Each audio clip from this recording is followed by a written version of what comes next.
5, 4, 3, 2, 1, 0.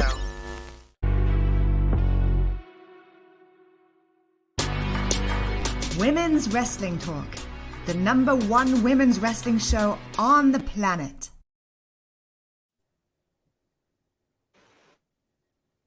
Hey, hey, Shay, you are muted, girl.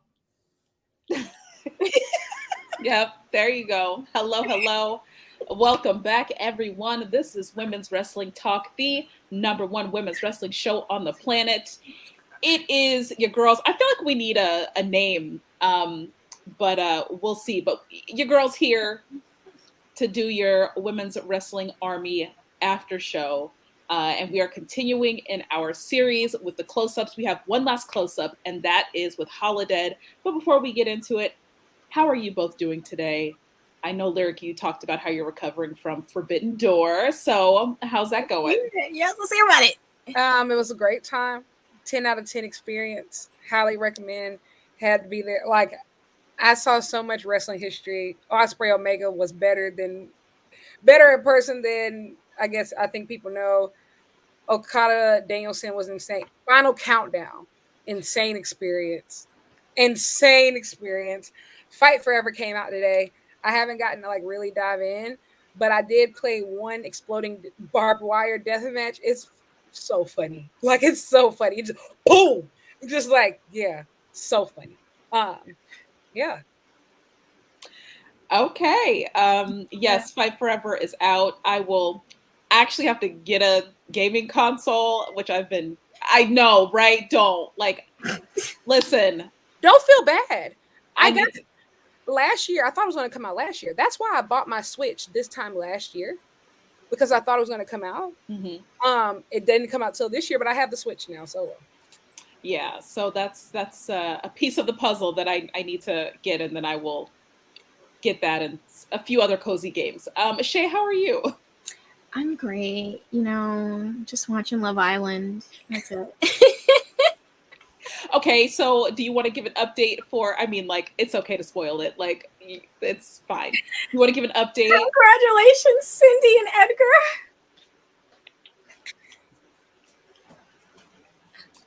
Edgar. May you both live in a happy bliss, because y'all are cute on TikTok. I want to be at the wedding. No, I'm kidding.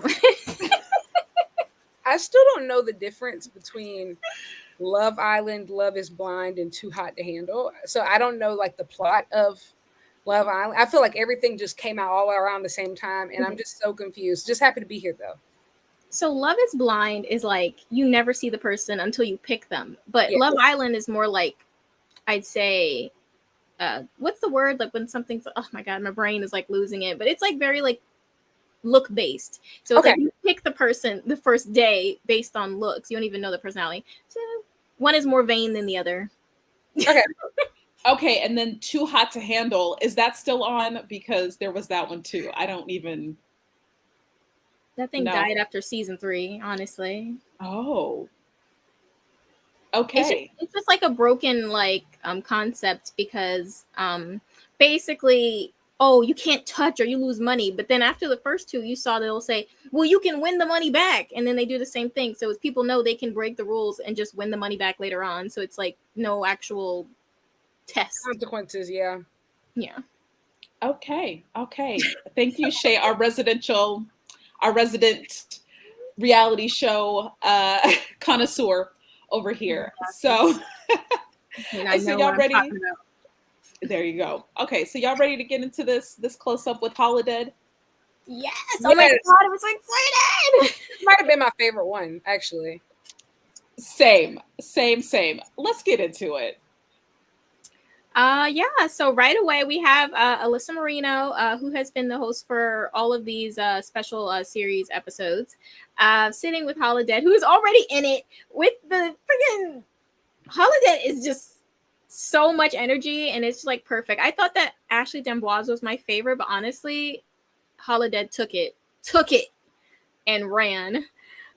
So right away, Holidead says she is a dig deeper dig deeper. The verbiage was something. Says things are deadly, they're vicious, and they're vibracious, how they're supposed to be. Also, Alyssa asked, how does it feel to see the collaboration between Mission Pro and Women's Wrestling Army? Holidead's response was, she loves the collaboration and it is a long time coming, and says, we still have a lot of work to do in the progression of women's wrestling. How do you feel about that response? I think it was pretty on point. I think the women's wrestling army is like a very revolutionary concept. I don't think we've seen anything like it since Shimmer. Sorry, since Shimmer dissolved. And I think that just having partnerships with other, indie organizations is really important to just spread the good news of, women's wrestling. And also, I didn't realize how much Holidead sounded like Macho Man Randy Savage.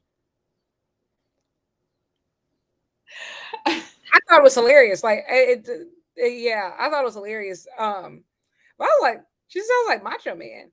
Actually, no, she sounded like Jay Lethal's impression of Macho Man back in like Black Machismo from the TNA days. If you haven't seen it, go watch it. But yeah, I will go back and watch because I have not seen it, but I can only imagine. I can only imagine. But you know what? I always wondered. I was thinking the same thing, that I'm like, what does Holidead's real voice sound like? Like, I really want to know, because I don't think this is it. But I'm on the same page as you, that this is, that again, we see week after week with these close-ups that these wrestlers are just really excited to work with Maria and Bobby in Women's Wrestling Army, because you're right. It's very, it really is one of those things where it's like, you won't see this really anywhere else, that you can bring together different promotions and collab and be like, hey, let's do this thing. And so I think that's really cool, as always. Totally agree. And bless you. Sorry, I said bless you, but my mic is muted, so it's just you actually just triggered something in my mind, because I never thought about that Holidead sounded like Macho Man or Black Machismo. And Macho Man's like one of my favorite wrestlers. So now I'm like, that's probably why I love Holidead so much. So you just like connected the dots for me. So Alyssa also asked, how did you go about preparing yourself for the Mission Pro title defense against Janai Kai? She says she was looking forward to this match and gives Janai Kai props. Only wants the best of the best. Violence is a fetish. Her response is... how do you feel about that response? Holidead is a very unserious individual. And like she said all that while like, licking that knife. And I just like, what I kept thinking about during the entire episode is just like, props to Alyssa for not cracking, because me, I would have been on the floor. Like Alyssa, she didn't like, burst out laughing. She kept composed. Wouldn't have been me. But no, I think it's great. Holidead puts over her opponents very, very well. Like, obviously, she's very confident in her abilities. But she puts over her opponents. You can tell she had a lot of respect for Janai, and just a lot of admiration for Janai's talent. And so it's just great. I think that's what veterans are supposed to do. Obviously, you already look good, but making sure that younger competitors look good is very important. Yes. Just my 2 cents. I love this episode because this is the episode where they had to bleep out every other word for Holidead. Hilarious. That's all I got to say. That is very true. I don't think I hadn't heard the bleeps in any, so I was just like, okay, another. All right. But let's get into Holidead versus Janai Kai for the Mission Pro Championship. So it starts with them trading blows. As we knew, I mean, Janai Kai, that's her specialty, trading blows, and Holidead as well is going to dish it out. Holidead went for a leg drop on the apron, but Janai, she moved quickly. Janai then delivered multiple kicks to Holidead's chest, and those kicks, honestly, she has some of the most painful looking kicks I have ever seen. Like, honestly, my chest. Janai had Holidead in a chokehold, but Holidead easily flips her over to escape, then starts working her leg. At one point, Holidead says Janai is looking soft, was definitely talking a lot of crap, as Holidead would. And that kind of ignited a fire in Janai to start delivering strikes, as you could see. And Janai goes for a kick, but Holidead moved and then kicks Janai in the back. It looked really painful. I think it was like a pump kick. But then they both headbutted each other. They were out for a little second. They traded chops in another clip, kicks and open palm strikes. Kai delivers chaos kicks and then a kick to the head of Holidead. Holidead at one point then delivered dead drop. Holidead caught Janai in another clip in the corner with a boot, then follows up with a spine buster for a pin attempt. After that, Holidead then delivered Darkness Falls for the win. What were your thoughts on this match? I think I saw this full match. That might have been like one of the first episodes that I watched, but these two were very well matched. Holidead's a powerhouse. Janai is super quick with like, you know, those crazy kicks. And like Holidead said herself, like, you know, she has the strikes. Janai has the kicks. You never know what's coming up. But yeah, this was awesome. I agree. I slowly became a fan of Holidead. I wasn't so sure about her at first, but I'm like, yeah, this was like a really good match. And then of course, which we don't get with the highlights, but if you go back and watch the full episode, which is, I have it here, Warrior Fan Fest episode 5. Go back and watch this match. You see at the very end how, you know, Holidead, you know, puts her hand out and they shake. Because like Lyric said, she's always great at, you know, putting her opponents over, and like it was just really good.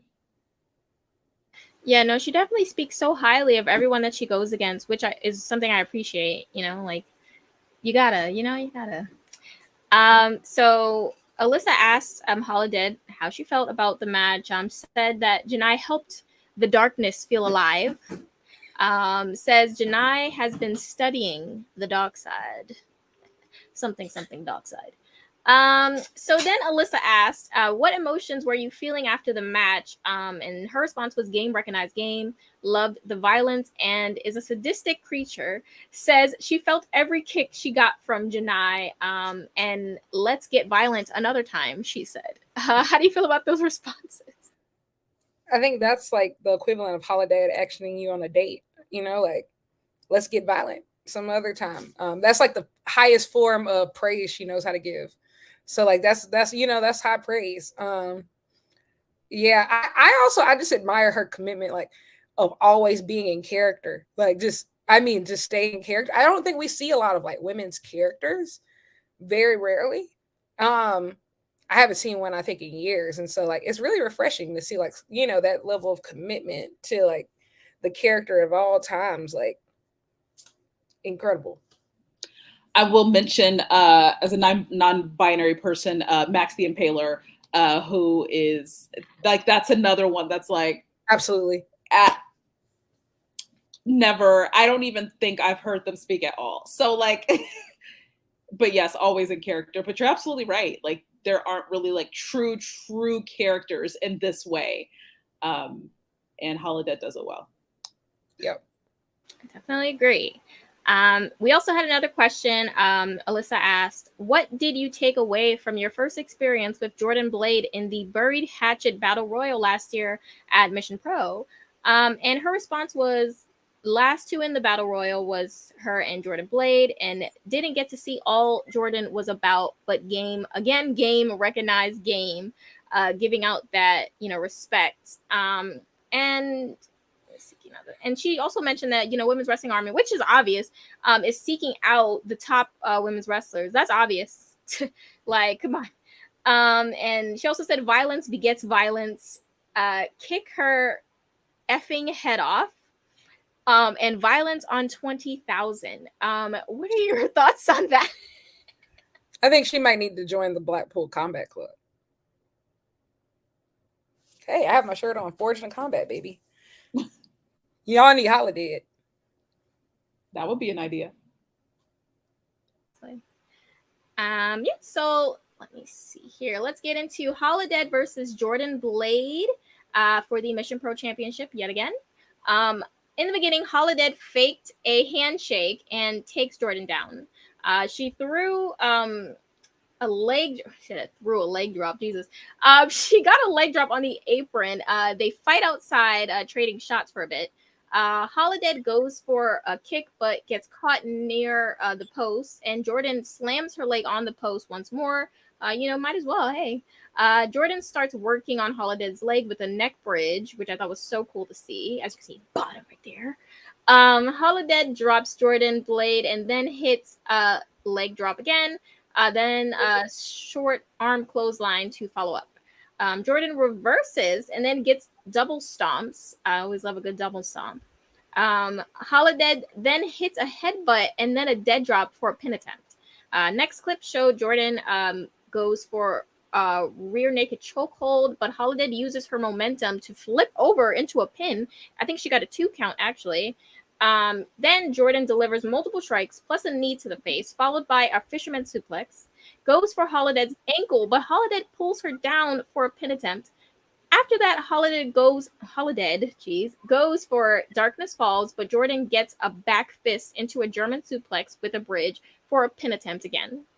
Then Jordan goes for the ankle again, but Holidead catches her and hits Darkness Falls for the win. Holidead is your winner. What were you guys' thoughts on the match? I'm a sucker for a good neck bridge. I feel like only real hoopers can do a neck bridge.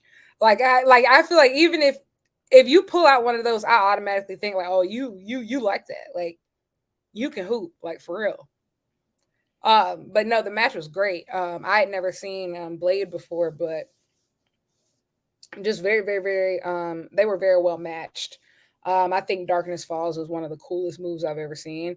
It's so funny that like with the discourse lately about like, Forbidden Door with the Tiger Driver 91, like, no, that looks like it could kill somebody. Like that right there, that actually looks like, oh, you dropping somebody on their head and they're dead. But what do I know? I don't know. I mean, I feel the same way where again, they are definitely evenly matched, and you're right about the neck bridge. Every time I see Jordan Blade do the neck bridge, it's so impressive. It's so impressive to me. And you're right, the Darkness Falls, what I thought was funny is that these highlights show the progression of the Darkness Falls. Like the very first one with Janai Kai, it was like, okay, then this one was a little, and then we'll see the one with Alisha Edwards. And I was like, oh yeah, I remember this one. This was the one where we were like, yeah, Lish, you good?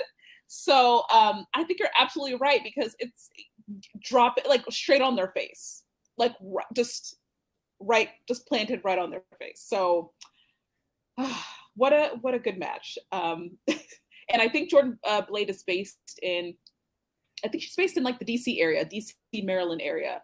FYI. Yeah, FYI. So if you ever, get a chance to see her in person, I think that's kind of where she's based. So yeah. Definitely was a very fun match to watch. I really loved it. And so then we move on to another question from Alyssa. Oh, wait. Can I interrupt you real quick? I'm so sorry. I just wanted to put this in here that this match is from episode 7, titled On a Mission. So if you all want us to check that out. You can always interrupt me. You can walk into my home unannounced. It's fine. I'm telling you. So Alyssa said Holidead plays a mental game. Holidead says it's the violence, says the verbiage comes out and makes a violent pie. I don't know what that means, but okay. Holidead then said she knows Alisha and knows what she brings to the table. She never thought she would come half-stepping. And also said the beauty of wrestlers is that they are multifaceted, and they don't forget where they started from, which is very true. I love that she said that. I'm like, wrestlers really can do anything. Like, seriously, I love it. It's fantastic. What do you guys think about those responses, though? They're great. Is this where she said that like the face paint is her real face and that she doesn't wear face paint and that's her real face?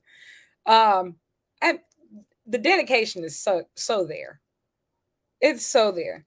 It's like Danhausen. Danhausen says that's his real face. And there is no face paint. And I just love said it's mood what did she say? She said it was mood makeup. What was it? Mood something. The paint changes depending on her mood. You could tell.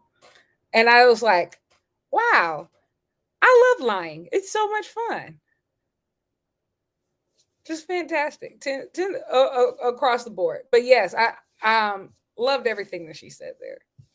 I just, the face paint stuff, just, I remember. Hilarious. Same. I ain't got nothing else to add. I'm screaming. So then we have Holidead talked about the Women's Wrestling Revolution is a sister company to Beyond Wrestling, where she first met Alisha Edwards. And that moved us into now seeing Holidead versus Alisha Edwards. This was the episode Step to the Dead, right? Yes. Was it? Okay. I don't know which number, so I need to 12. Yeah. Thank you, because I'm like so it starts with Holidead pounding Alicia's chest on the apron. The next clip showed Holidead going for a leg drop, but Alisha moved out the way. And I noticed something. So with Jordan Blade and Holidead, I feel like they are evenly matched in terms of power and size. But with Janai and Alisha, they were smaller, and they were the ones who, when she went for the leg drop, they were able to move because they used their speed.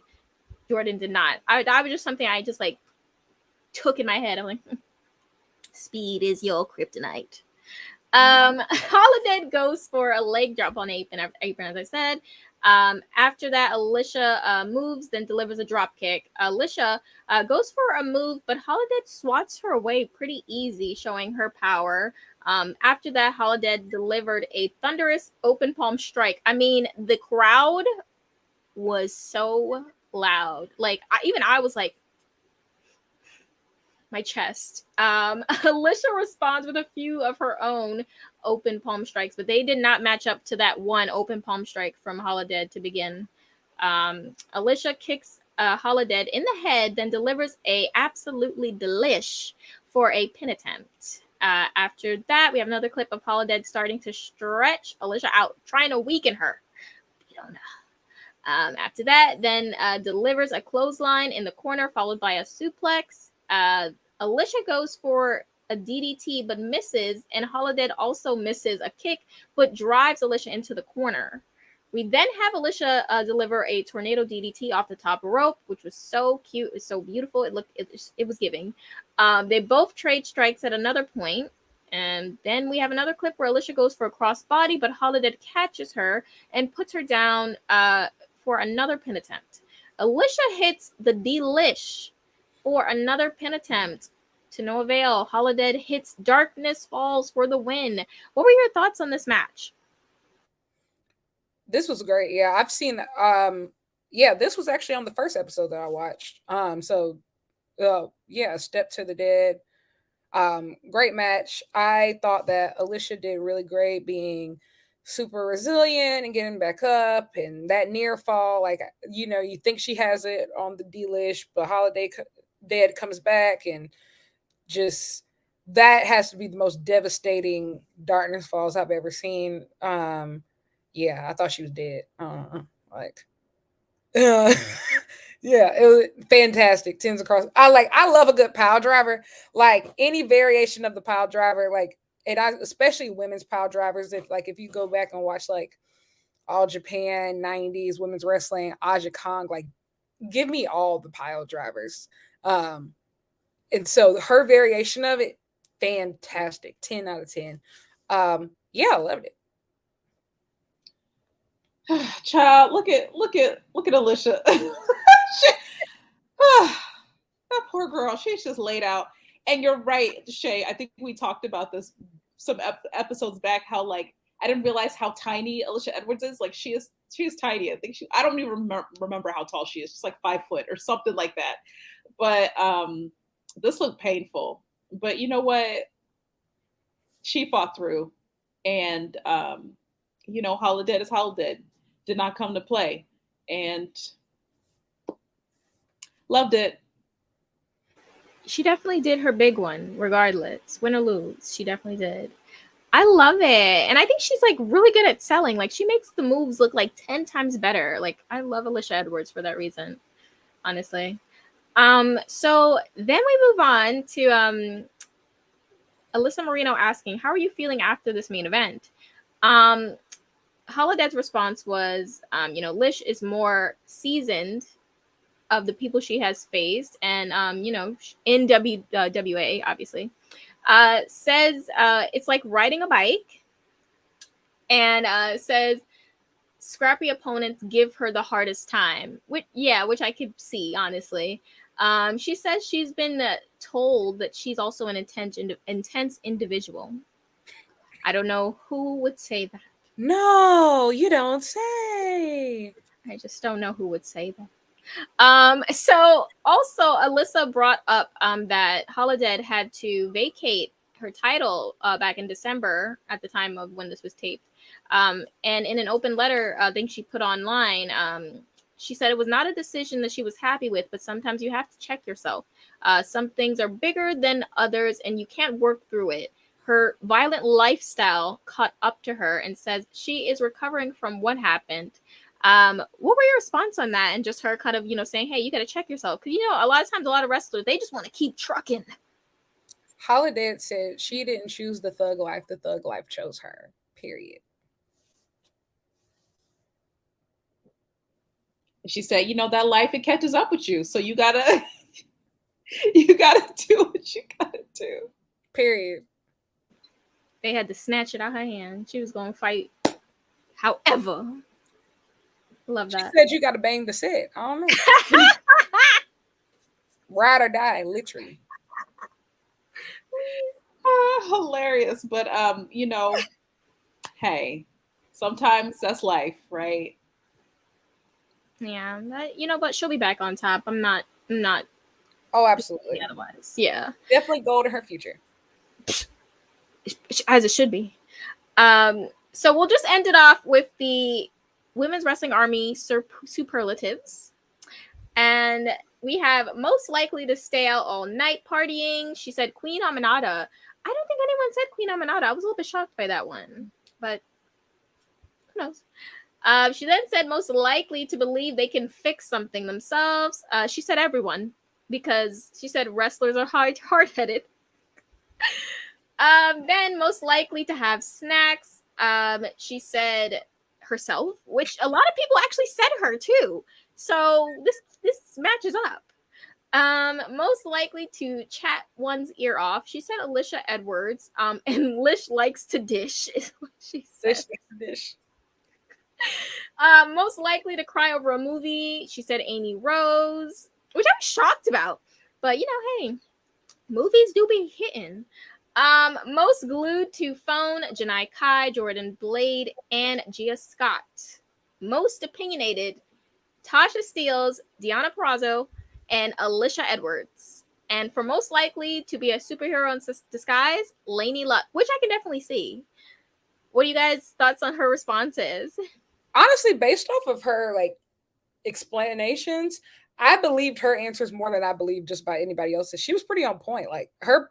Every last answer she gave was super believable. Even when she was talking about herself with the snacks, going off, and you got to go to the dollar store because the airport snacks are too expensive. You about to spend about $22. So you got to go to the dollar store and you got to get and when she went on a full rundown of which snacks, I said, oh, she's it.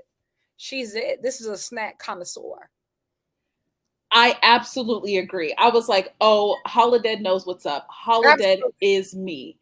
Because Shay did the superlatives with me a couple weeks ago, and I said I am the most likely, I feel like I'm the one with the snacks all the time. And when Holidead said you got to go to the dollar store, I said you're absolutely right, because I always forget to go to the dollar store, and I always end up, I hate buying airport snacks, but I always do. I always end up buying one thing, and it's usually a bag of Cheez-Its or it's Sour Patch Kids. And so she put everybody on game. You gotta go to the dollar store. You gotta stock up. I also chose myself for the snacks part of the superlatives. I used to work at a movie theater, so I used to learn all the different ways of how to sneak food in. Back at Walmart, they used to have that big bin of the $1 candy boxes. Yes. So there was a Walmart right next to the movie theater I worked at. So I just get me and my Mike and Ike's used to go crazy. Okay, I love the Mike and Ikes. I am a Whopper girl. I feel like I keep the Whoppers in business, right? Everybody's like, what is that? You know the little I know what a Whopper is. You know what they are. I haven't eaten one in like at least 6, 7, 8 years. I keep them in business. Them and like what is the other ones? Dots. Oh, I keep those two in business. Ain't nobody buying Dots. Ain't nobody buying Whoppers, but I am for the movie. I thought you were gonna say something like Good and Plenty. To this day, I still haven't met anybody who eat a Good and Plenty. I'm thinking, I don't think so either. I used to think Whoppers and Milk Duds were the same thing when I was younger, so I would be so thrown off. I'd be like, this isn't chewy.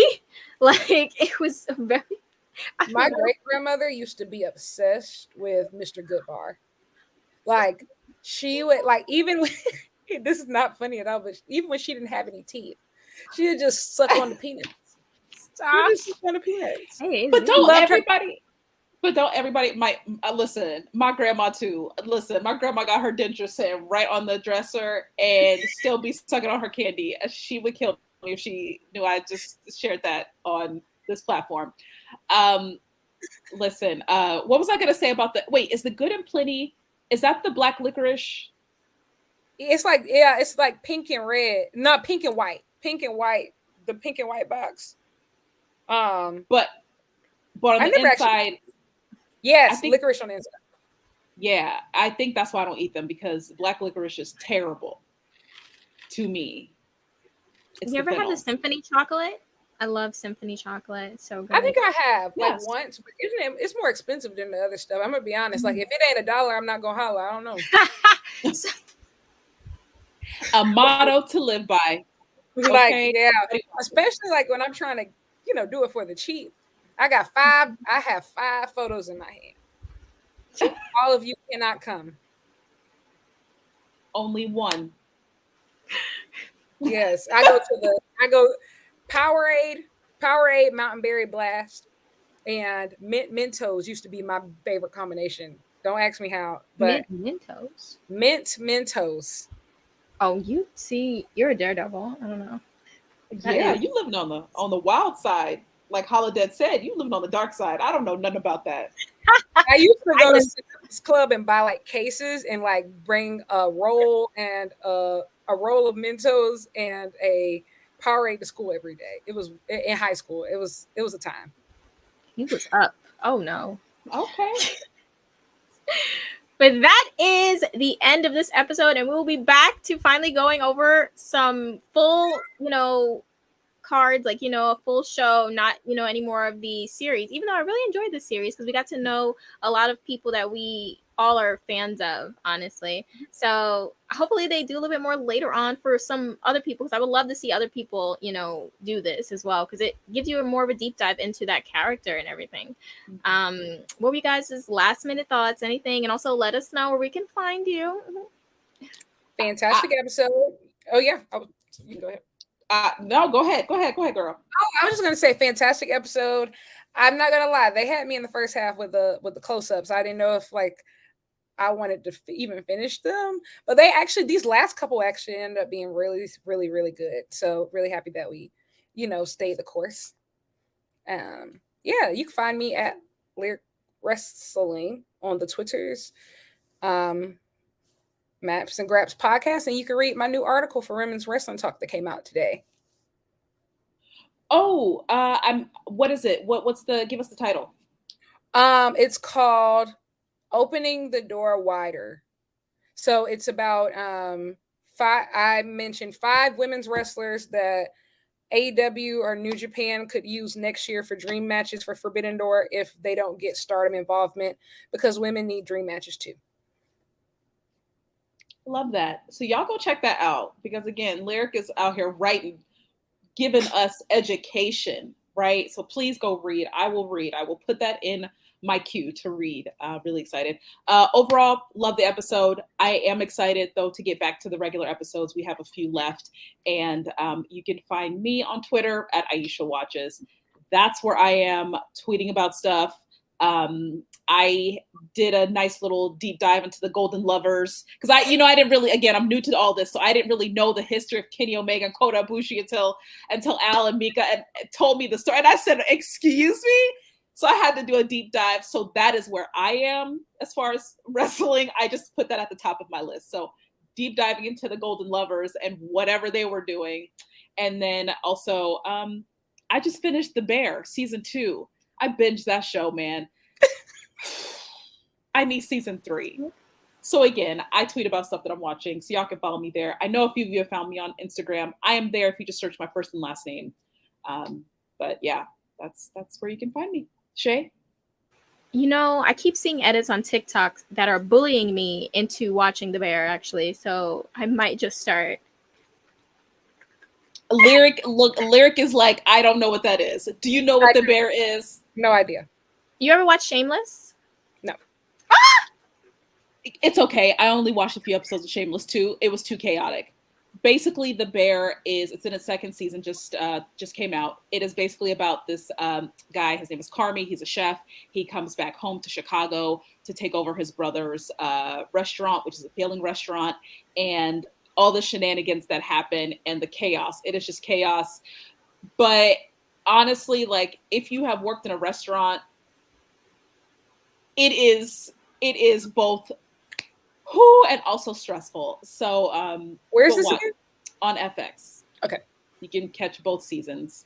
No, on Hulu too. It's on Hulu. Oh, Hulu, yes, on Hulu. That's where I watched. I don't know why I said FX. But that's if you're watching regular television. Said bring back the old days. Watch it on the channel. Hello. With your cable package. Exactly. Catch it on Hulu. That's where I catch everything. You can also watch Hulu on. I mean, you can also watch Love Island on there. All 10 seasons. Ooh, get somebody else to do it. Okay, I was just about to say seasons. No, that was my face when I first started watching Grey's Anatomy. I started like around season 7. I'm like, no. But here we are now, season 19. Season 4 to 7. Absolutely not. I was out at 10. Also catch me in an hour for NXT. Well, I'll be talking a lot of crap because there are some things that happen that I need to address. And then I'll tell you where you can find me. Put it on the flow. That's right. There we go. So that is it for this episode of Women's Wrestling Army. Thank you so much for joining us. As always, you can catch us next week. You can catch us at our various whatever. You can see me again on Sunday with Collision and Rampage after shows. So catch us there. And that is it. So this is Women's Wrestling Talk, the #1 women's wrestling show on the planet. Until next time. Women's Wrestling Talk, the #1 women's wrestling show on the planet.